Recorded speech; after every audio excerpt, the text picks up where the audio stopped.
going back to my uncle, like, he blew up quick out there when I was young. And I was probably like 10, 11, 12.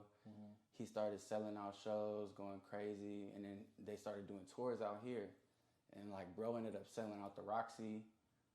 They sold out the Observatory. And I'm backstage with him like 10, 11, seeing bro go crazy. Like, okay, see, I thought it was the Nova, it was the Roxy. yeah, okay, got you. Yeah, Okay, it was got the you. Roxy, yeah.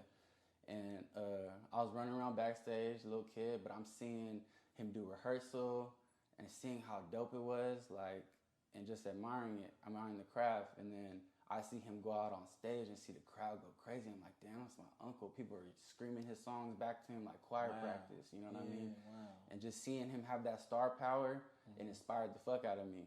And like, he told me at a young age, he's like, man, you could do this shit too. If you want to sing, if you want to rap, just start now. He's like, so by the time you're old enough to really do it, you're ahead of the game. Wow. So that's like, I always kept music in my mind at a young age. But what's the relationship like with your uncle? Close as fuck. He always giving me advice. He always giving me game. He told me before Drake, this is what I remember, before Drake, he said, start learning how to sing and harmonize. I'm like, why? Because that's when I was rapping on my ukulele. He was like, because the rap game gonna change and motherfuckers gonna start singing.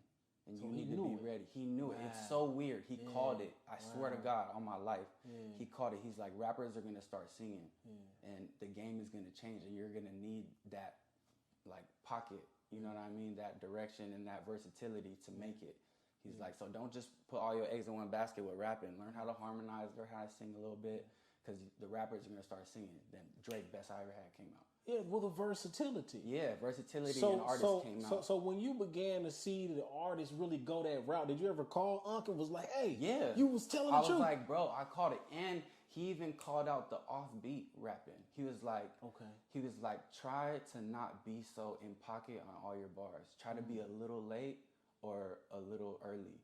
He's like, I promise you it's going to catch people way different. And then Blueface came out. Wow. It was so weird. He called everything. I swear to God, I'm not making this shit up. I'm not just gassing bro up. None of that. That's crazy. He called that like in 2015, 16 when I was in Hawaii. He was like, if you going to make, like when you start making music again, like be a little off. It's going to catch people different. Like that, people start to feel it differently. Like, I'm like, all right. And then Blueface start rapping off beat, and everyone, he go crazy. You remember Blueface? When he first did that, he was viral. Yeah, exactly. So he said that, and I hear Blueface blow up. I'm like, damn, he did it again. He know exactly what the fuck he's talking about. And that wasn't necessarily anything we really understood. We was kind of like, what's wrong with bro? Yeah, but at the same time, at the same time, it's a beautiful thing, because when you break it down like that, that's how, that helps me understand it's really art. Yeah. It's no like one way to do this.